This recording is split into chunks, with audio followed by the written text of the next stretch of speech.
where I see Thibault Simphal is already tuned in. Can you hear me? I can hear you, yes. Super. Hi, so Thibault is the Uber's global head of sustainability, so obviously has a big stake in the conversations we're having today. Where are you sat right now, Thibault?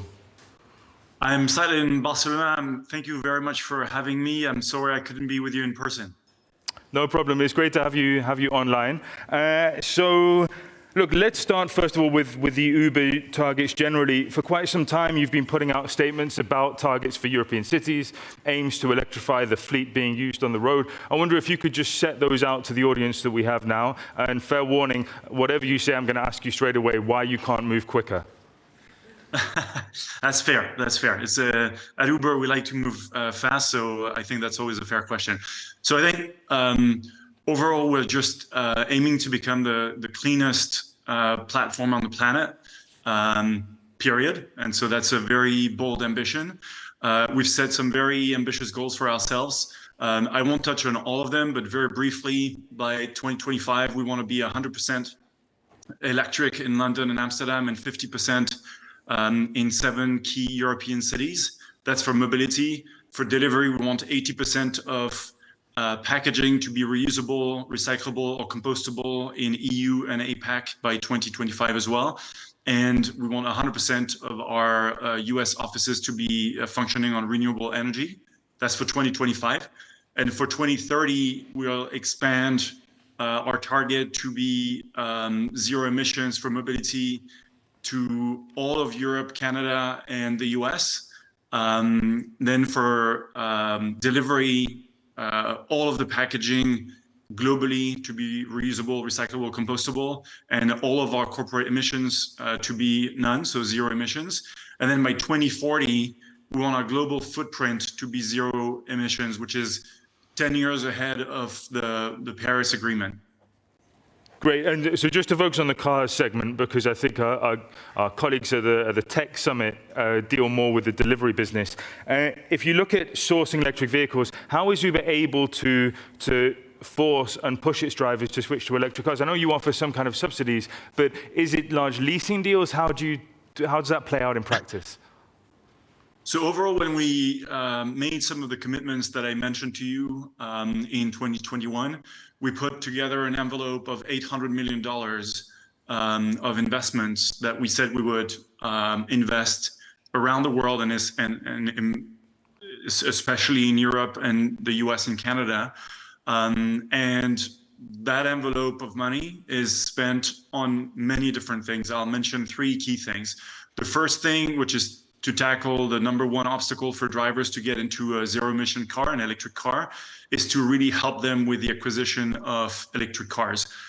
So what we've done is, in London and Paris, we've put in place some electric mobility plans / clean air plans, where every mile that the drivers take on the platform help them accumulate money, and we match that, and that helps them acquire an electric car by having an upfront subsidy, if you like, because obviously electric cars until now have been more expensive than internal combustion engine cars. That is changing slowly, but we're still at a point where it's still more expensive to acquire, and for a driver that is on the platform, it's always a big investment.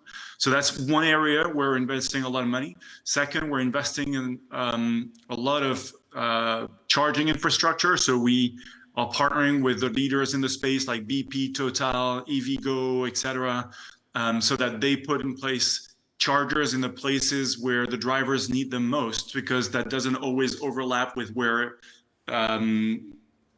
consumers, if you like you and me, when we buy a vehicle, we don't necessarily overlap with where the drivers need the chargers to be.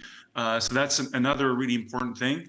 And the third thing we're doing is to inform drivers through in-app features on where the chargers are, how much information, how much an EV car would cost, etc. So a lot of in-app information as well. And that's working. We've seen the number of EV cars going from about a few hundreds to 60,000 now on the platform. That's tripled in the past year, and that's 10x Just in Europe, or is that worldwide? So that's worldwide. We've 10x'd in the past 2 years and doubled in the past year, tripled in the past year. In Europe, there's now, like in a city like London, 1 in 5 cars on the platform is now electric, and in major European cities is around 1 in 10. But we've gone from about 0 to 1 in 10. So in the space of 2 years.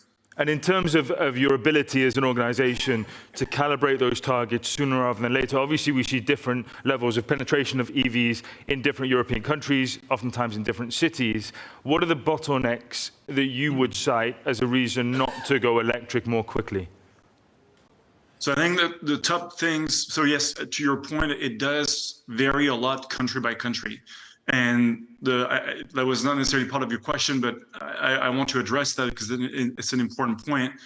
The reason it varies country by country and city by city is that obviously governments and cities, their regulations have a huge impact.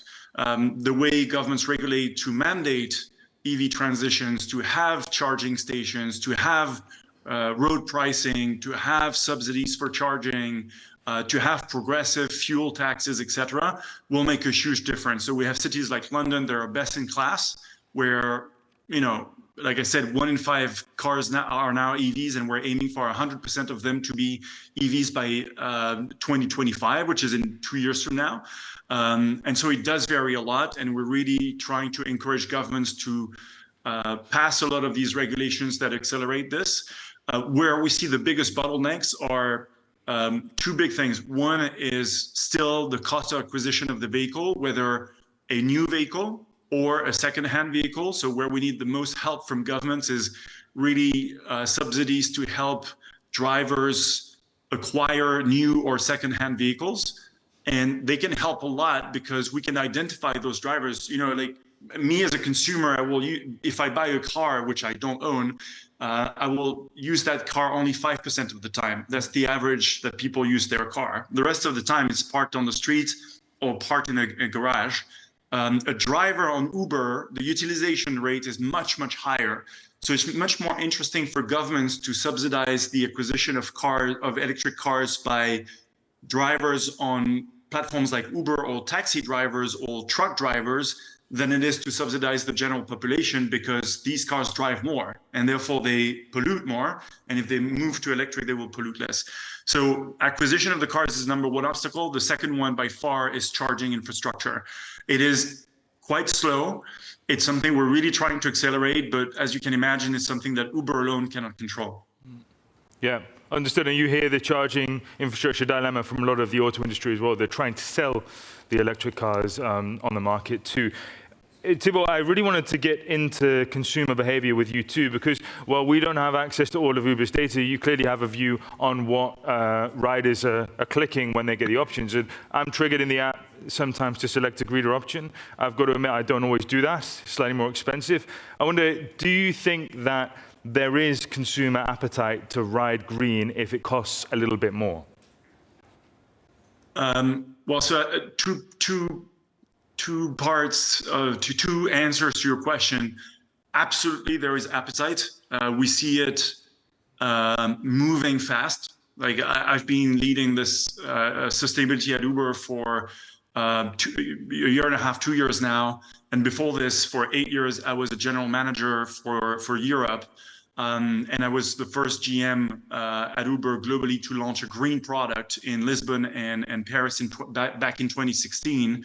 And when I launched it, my own team at the time was saying, why we're doing this is completely useless, etc. So I've been able to follow the trends over time. And initially it was just gut feel, and then it started to be data. And now we have very solid data that is showing us that there is a lot of appetite. So there is massive appetite. Now, I don't agree with the fact that there would be appetite if the product is more expensive. So initially, I think we made probably the mistake in some parts of the world to price our green products. So Uber Green, Comfort Electric, and others to price them slightly higher by saying, you're getting into an electric car, it's more silent, it's better for the environment. Whereas in some cities like Paris, we made the bet to actually make it at the same price. And now it's even lower. So Uber Green in Paris is now cheaper than our main Uber X product. So I think there is massive consumer appetite. We now see the data, like for example, in Paris, Uber Green is 65% of all the kilometers that are driven on the platform. And that's growing at about 30 to 50% year on year. And so at this clip, at this kind of growth, we're going to see green becoming almost like 100% of the trips in Paris.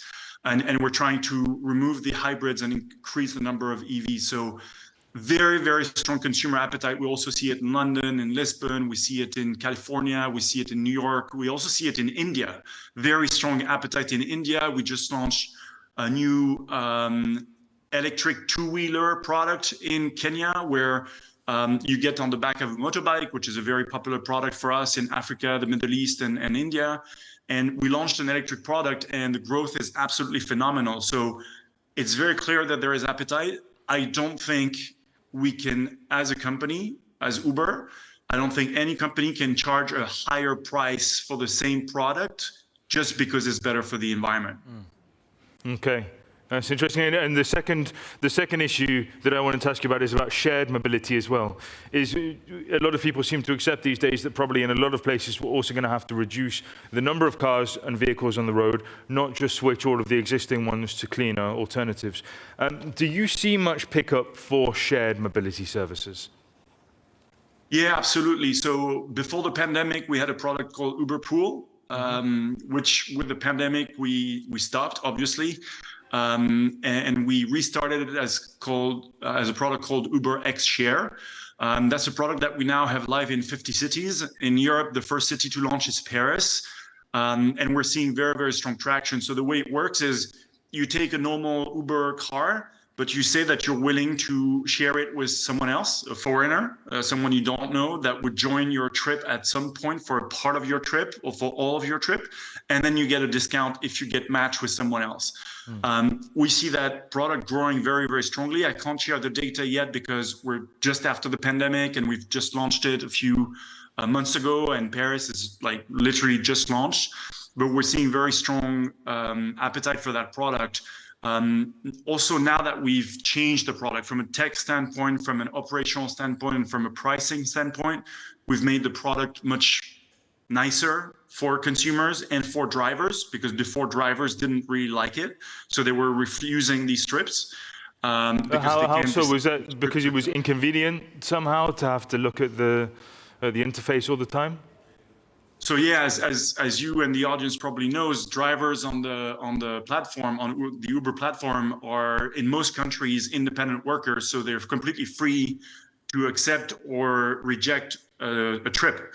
And so when there was matching, it was the way we were putting it in the app and the pricing we had put in place was making it not very interesting for drivers to accept shared trips. Whereas now the pricing really encourages them to accept. They actually get a very good earning boost, if you like, when they accept shared trips, because they have two paying consumers and we give them a big share of that. It's almost as if two trips were happening. So it's as if you had a train operator being able to charge 100 times more if there's 100 passengers than if there were only one passenger, right? So we're solving an equation which is complicated. Like, we're massively pro mass transit. Mass transit solves problems that platforms like Uber and taxis cannot solve. But complementary to mass transit, we need platforms like Uber and taxis and bicycles and bicycle sharing schemes. I heard the minister talk about how he's like encouraging cycling. Like, all of these modes are necessary together. But within the ride-hailing sector, we see sharing cars as a big block to help solve congestion in cities. And so it's right for me to understand broadly, Thibault, that effectively consumers are willing to go in that direction, are open to sharing, to greener options, as long as they don't have to pay more for it. So we thought before that we had some proof points, but We then had a plateau in the growth of Uber Pool. Now, as we've relaunched as Uber XShare and we've changed the pricing, you get a discount if you're matched, and you're told this as a rider. So you're told, take a normal trip, but if you get matched with this product that you chose, you will get a discount. So I think this is a very strong incentive for riders. And on the driver side, they get an earning boost. So I think we've solved the money problem. And then in terms of inconvenience, we've just made it much nicer, much smoother in the app. And we're seeing this grow really rapidly. So my hope is that we're going to see way many more launches across Europe, and that we'll see the growth being the same as in Paris or San Francisco or New York, where we've launched XShare already. Super. Thibault, one final question, put you on the spot before we let you go and enjoy the Barcelona sun this afternoon. If you were going to tell us there's one city, there's one country that's a leader on this, the uptake is quicker, is where you find it interesting to trial new ideas and products, new systems, where would it be? Where should we be watching for the next big thing? So 3 things. One, it is indeed very sunny and warm in Barcelona today. It's 25 degrees and we're the 14th of November. So, talk about climate change and the future of the planet. And 2, unfortunately, my answer is not going to be Brussels. I lived in Brussels for many years. I worked at the European Commission. I think Brussels has made a ton of progress, though, so we can only encourage Brussels to continue to do more, and we're here to work in partnership because we do that.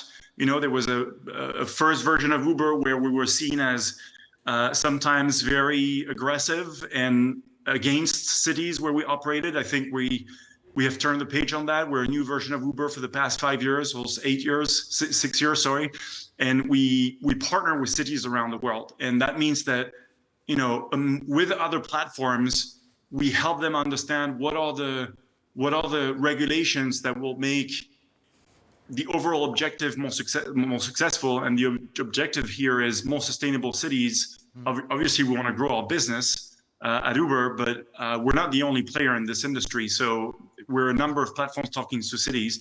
And 3, my answer is going to be London, I think.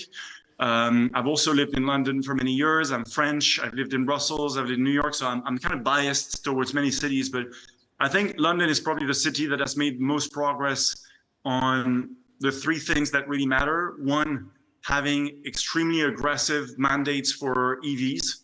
They've really mandated EVs at certain dates, and they've enforced that. So I think that's really well done on their part. And this has come together with mandates on banning cars that have certain levels of emissions and diesel cars in the city center. So I think that's also very courageous for a municipality.